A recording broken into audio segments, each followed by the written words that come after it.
میخوام از پشت گوشی تک تک حرکات و انتخاب آخر شما رو پیشگویی کنم. دستورالعمل بازی این شکلیه: شما انگشتتون روی هر کارتی که قرار دارید، مثلا این کارت، میتونید به جهات چپ، راست یا بالا و پایین حرکت کنید. فقط به سمت اوریب نمیتونید حرکتتون رو انجام بدید، یعنی یا به سمت بالا یا پایین، یا به سمت راست یا به سمت چپ. و تکرار حرکت هم دارید. از روی این کارت مثلا اگه قرار 3 بار جابجا بشید میتونید بگید 1 2 3، یعنی رفت و برگشتی انجام بدید. خیلی خب، الان شما 4 تا نقطه قرمز رنگ روی تصویر میبینید. انگشتتون رو بالا یکی از این نقاط نگه دارید. این نقطه ها که از بین برن بازی ما شروع میشه. 3 2 1 حرکت. الان انگشتتون رو 4 بار جابجا کنید. 1 2 3 و 4. من این کارت رو حذف میکنم. احساس میکنم که انگشتتون الان روی این کارت نیستش.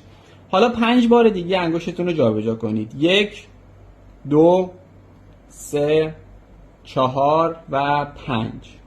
خیلی خوب، این کارت من حذف میکنم. 2 بار دیگه انگشتتون رو جابجا کنید.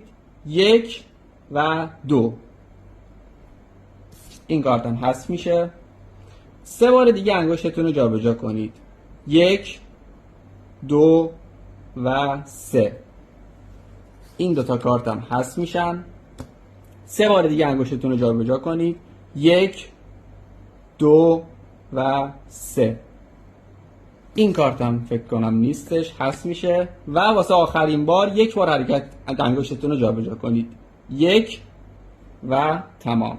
این کارت نیستش، این کارت هم نیستش. الان انگشت شما روی این کارت و پشتش هم نوشته کارت انتخابی شما.